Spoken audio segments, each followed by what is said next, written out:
8 minute ایک film theatre نے اعلان کیا کہ 8 منٹ کی ایک فلم نے دنیا کی بہترین شارٹ فلم کا خطاب جیتا ہے، لہٰذا یہ فلم سینما میں مفت میں ڈسپلے کرنے کا فیصلہ کیا گیا تاکہ اسے دیکھنے کے لیے سب سے بڑا ہجوم جمع ہو سکے۔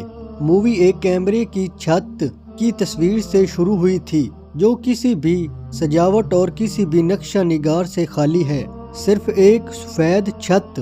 3 منٹ بغیر کیمرہ کے حرکت کیے گزرے اور کسی دوسرے سین کو نہیں دکھایا گیا۔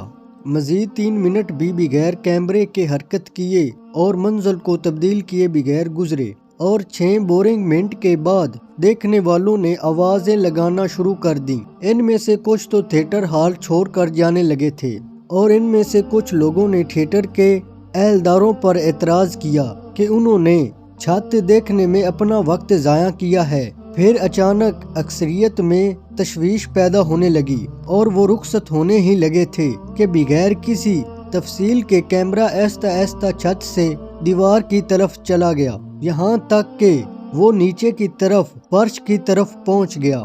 وہاں ایک بچہ بستر پر نمودار ہوا جو کسی وجہ سے مکمل طور پر معذور تھا۔ اس کے چھوٹے سے جسم میں ریڑھ کی ہڈی نہیں تھی اور نہ ہی وہ حرکت کر سکتا تھا۔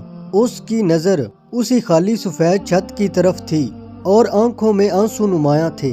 کیمرہ آہستہ آہستہ معذور کے بستر کی سمت چلا گیا۔ بغیر پیٹھ کے پہیے والی کرسی دکھاتے ہوئے کیمرہ دوبارہ چھت کے بورنگ مقام پر پہنچ گیا اور اس بار کیمرے نے لکھا ہوا ایک جملہ دکھایا: ہم نے آپ کو یہ منظر صرف 8 منٹ دکھایا اور اس منظر کو یہ معذور بچہ اپنی زندگی کے سارے گھنٹے دیکھتا ہے اور آپ نے تو صرف 6 منٹ میں شکایتیں کرنا شروع کر دی۔ آپ سے خالی چھت کو 6 منٹ کے لیے بھی دیکھنا برداشت نہیں ہوا، لہٰذا اپنی زندگی کے ہر سیکنڈ کی قدر جانیں جو آپ خیریت سے گزارتے ہیں اور آپ کو عطا کردہ ہر نعمت پر شکر ادا کریں، اور آپ اس نعمت کے وجود کو اس وقت تک محسوس نہیں کرتے جب تک کہ آپ اسے کھو نہیں دیتے۔